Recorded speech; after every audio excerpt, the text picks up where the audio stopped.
اللہ نے آدم کو تراب سے پیدا کیا. تراب کہتے ہیں سوکھی مٹی کو. تو کہیں اللہ نے سوکھی مٹی کا لفظ استعمال کیا, کہیں اللہ نے تین کا لفظ استعمال کیا. والذی خلقکم من طین, اللہ تعالیٰ نے تم کو گیلی مٹی سے تین سے پیدا کیا. تین مانے گیلی مٹی. کہیں پر اللہ نے فخار کا لفظ استعمال کیا. خلق الانسان من صلصال کالفخار, ہم نے انسان کو ٹھیکری کی طرح کھنکھناتی ہوئی مٹی سے پیدا کیا.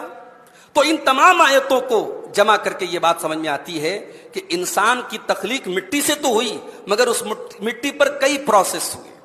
پہلے وہ مٹی سوکھی تھی, پھر اللہ تبارک و تعالیٰ نے اس سوکھی مٹی کو گیلا کیا, وہ تین ہو گئی. پھر اس کو اللہ تبارک و تعالیٰ نے پکایا, اب وہ سلسال ہو گئی. پھر جب وہ پک کر کے تھوڑی کڑی ہو گئی تو فخار ہو گئی. تو تراب سوکھی مٹی, تین گیلی مٹی, سلسال کھنکھناتی. وَيَدْعُ الْإِنسَانُ بِالشَّرِّ دُعَاءَهُ بِالْخَيْرِ, انسان جیسے بھلائی کی دعا کرتا ہے ویسے کبھی کبھی برائی کی دعا بھی کرتا ہے. وَكَانَ الْإِنسَانُ عَجُولًا, وجہ یہ کہ انسان بہت بڑا جلد باز ہے. انسان جلد باز ہے, سوچتا نہیں ہے کہ میرے اس جملے کا کیا رزلٹ نکلے گا, میں جو بد دعا کر رہا ہوں اس بد دعا کا کیا مطلب ہے. بول دیتا ہے, بد دعا کر دیتا ہے.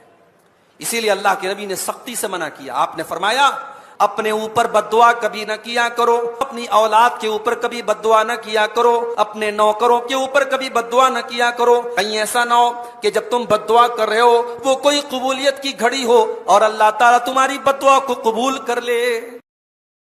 حضرت علی اور حضرت معاویہ کے درمیان جب بہت اختلاف ہوا اور اختلاف پھر جنگ کو پہنچ گیا, تو حضرت علی کبھی کبھی کہا کرتے تھے کہ میرے درمیان اور دوسرے صحابہ کے درمیان جو اختلاف ہوا ہے, مجھے امید ہے کہ ہم اس آیت میں داخل ہوں گے.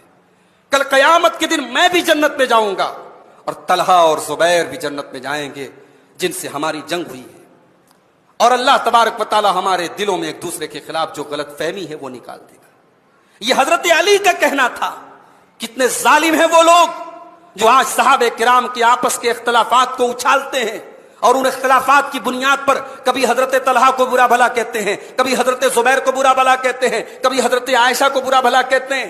ہم سارے صحابہ سے محبت کرتے ہیں اور صحابہ کے درمیان جو اختلاف ہوا ہم اس اختلاف کو اللہ کے حوالے کرتے ہیں. وہ بڑے لوگ تھے, وہ متقی لوگ تھے, وہ جنتی لوگ تھے.